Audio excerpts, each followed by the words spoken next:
Hi everybody, it's Richard and I'm back for another video, and today I am back to debunk the fake Michael Jackson mockumentary that is currently on Netflix. If you haven't heard about this documentary, you've probably been living under a rock, because people have been going on and on about this documentary. It was released on June 3rd.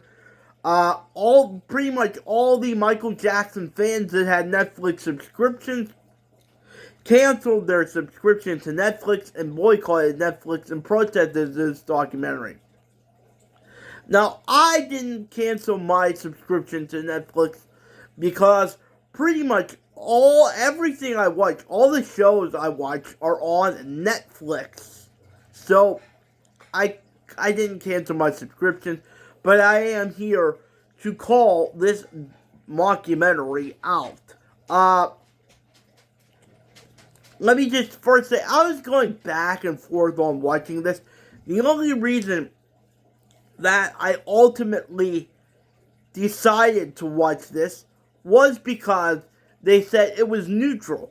They said they were just going to talk about the facts of the case and have the big players that were involved in the case in this documentary. It wasn't going to be pro Michael or negative Michael. It was just going to be neutral, and it was just going to be neutral, and it wasn't going to be skewed one way or the other. Netflix, I'm calling you out right now. Bullshit. Bullshit, Netflix. This thing was so skewed. I mean, they did have a few people. I think they had one of Michael Turner. The few people, shout out to, I can't remember the names of the people that were there to support Michael. But shout out to you guys. Thank you guys for being on this documentary and calling all this bullshit out. Now, Tom Mesereau elected not to be in this documentary. I wish Tom Mesereau would have been in this documentary, because he would have torn it apart. This thing was just so skewed. They tried to make Michael look like a monster, and a horrible person, and a pedophile, and a monster. And I've heard that a person that worked for Netflix said that none of this was actually true. That most of it wasn't even real, the stuff that they had in there. The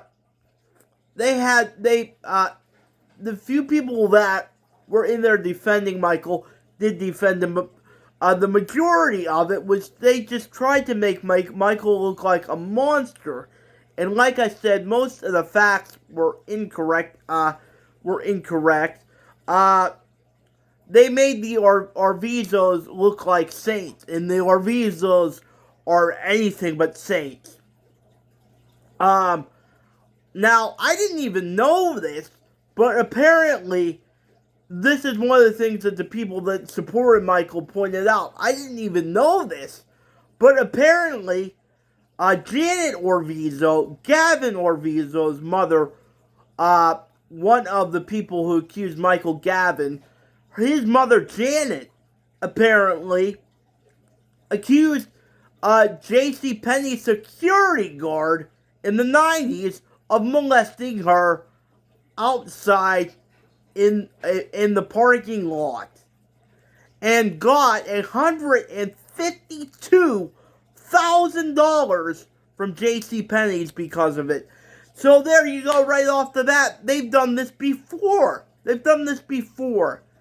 And apparently, I didn't know this either, that Michael was not the only celebrity that the Arvizos did this with. They've also done this to Chris Tucker, the comedian, who was friends with Michael Jackson.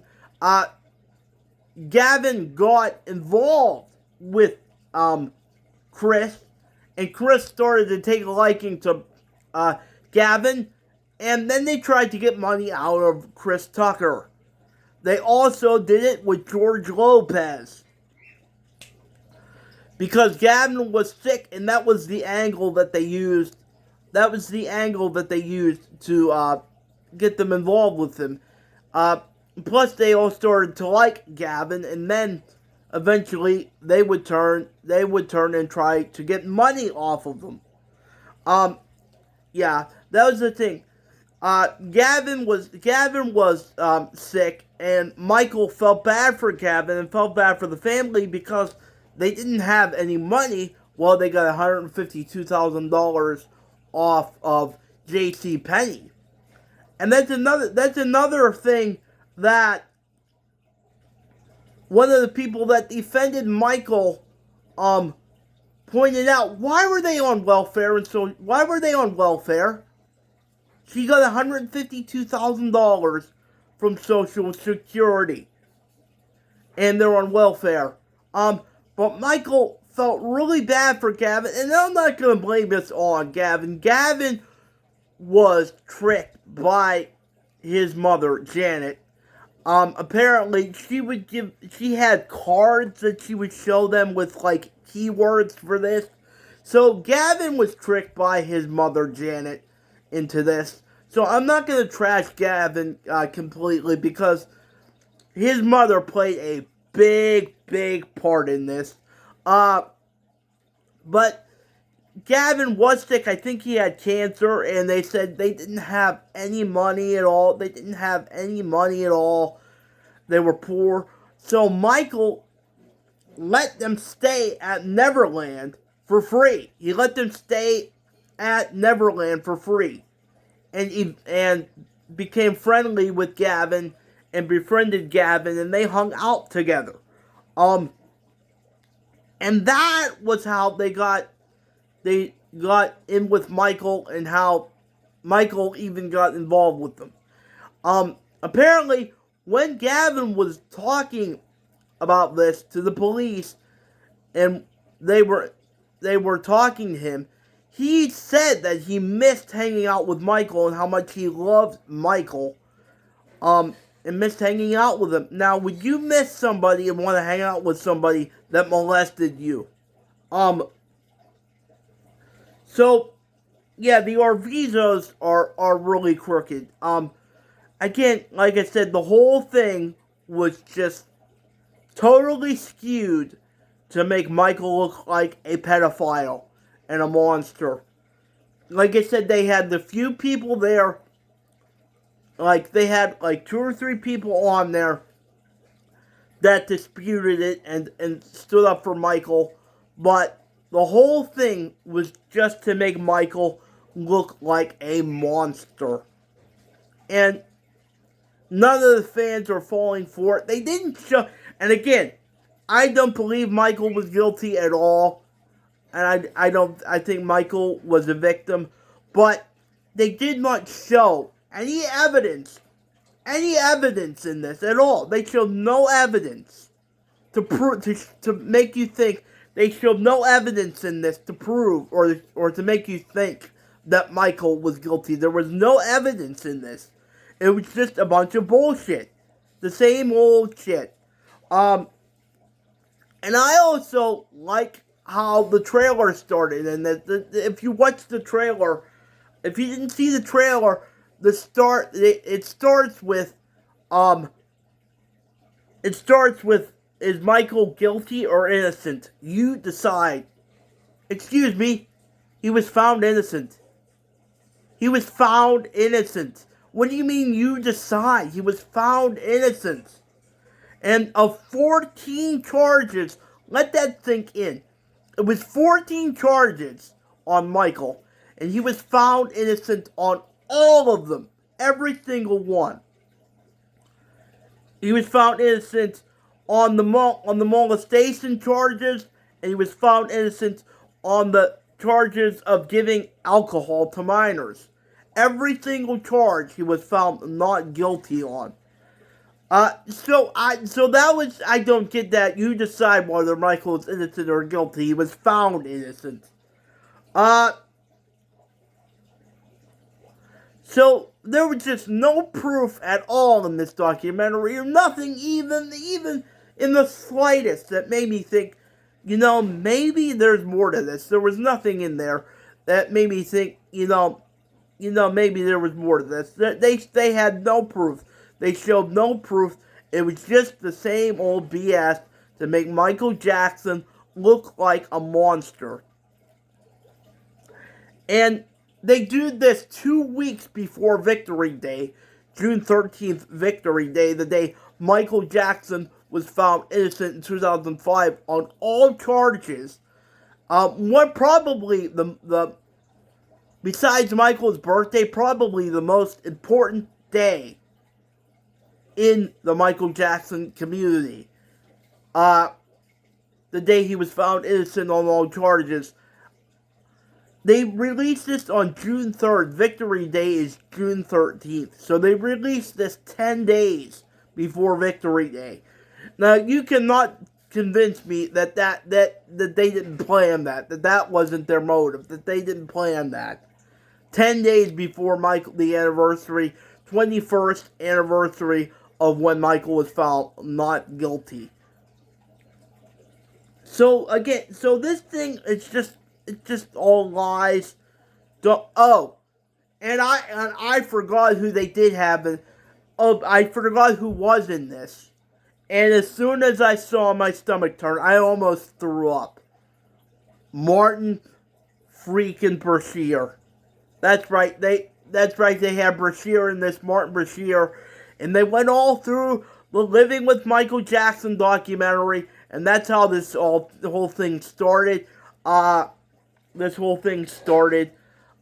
went through the Living with Michael Jackson documentary, and then they showed the part where Michael brings Gavin out and brings Gavin in, and they show Gavin on the camera, and that's how this whole thing started. And F you, Martin Bashir. He still has not learned his lesson. I cannot stand this man. This man is a fake journalist. He does stuff to incriminate people and get interviews and then make the people look bad. Apparently, the reason that Michael actually wanted Martin Bashir to do this interview with Martin Bashir is that he interviewed Princess Diana. Now, I've never seen this interview with Princess Diana either, but that was the reason that Michael wanted Martin Bashir to interview him, because Michael was obsessed with Princess Diana and loved Princess Diana, and he figured since he got that interview with Princess Diana that he would be a good person to interview him. But I've never seen this interview with Princess Diana, but apparently this interview with Princess Diana was really bad too. And Michael only watched a certain portion of it and didn't watch the whole thing before it got bad. So, he didn't watch the whole interview with Princess Diana. He just figured, oh, he's interviewing Princess Diana, so he must be must be pretty good. And apparently, Martin Bashir must have done some shitty things to be able to interview Princess Diana too. He did some not kosher things to get that interview. So I cannot stand Martin Bashir, and he has not learned his lesson at all. He was still on there on this mockumentary. He was still saying how weird Michael was and how creepy he was and how weird. He didn't say he was guilty, but he was making Michael out to be this weird, creepy vibe guy. This weird guy, this weirdo. And we know that's not who Michael was. Michael was not weird, despite what the media wants you to think. But Martin Bashir's on this mockumentary, trying to make you think again. Michael's this weird creep, this creepy weird guy, and he just hasn't learned his lesson after all these years. I mean, I just cannot stand that man. Like I said, I almost had to turn it off. At certain points, I did turn it off and turn it back on when I was watching it, because I just couldn't take some of it. But then I went back and I watched the whole thing because I wanted to do this video on it. But, yeah. Don't waste your time on this mockumentary. It is a complete waste of time. It's complete bullshit. People that work for Netflix said that they made a lot of this stuff up. The only couple good moments in it is when they show the clips of when Michael was actually found innocent, and you see the fans cheering and the fans going crazy for Michael, and when Michael's standing on top of a limo during the trial. There's a few good moments in there, but it's mostly all just BS bullshit. Don't waste your time with it. It's just the same old, same old. So don't waste your time with them. I just wanted to come back and talk about this because, like I said, I wasn't going to watch this at first. But when they said this was neutral, I wanted to watch it to see how they were going to figure out a way to make it not be neutral. And they certainly did. So just another fake documentary about Michael Jackson, how he's a horrible person, how he's a pedophile. Don't watch it. That's what I think. So let me know what you think in the comments. Did you watch this? I would recommend not watching it. What did you think of it? Let me know in the comments. Until next time, remember, peace and love. Peace and love is the only way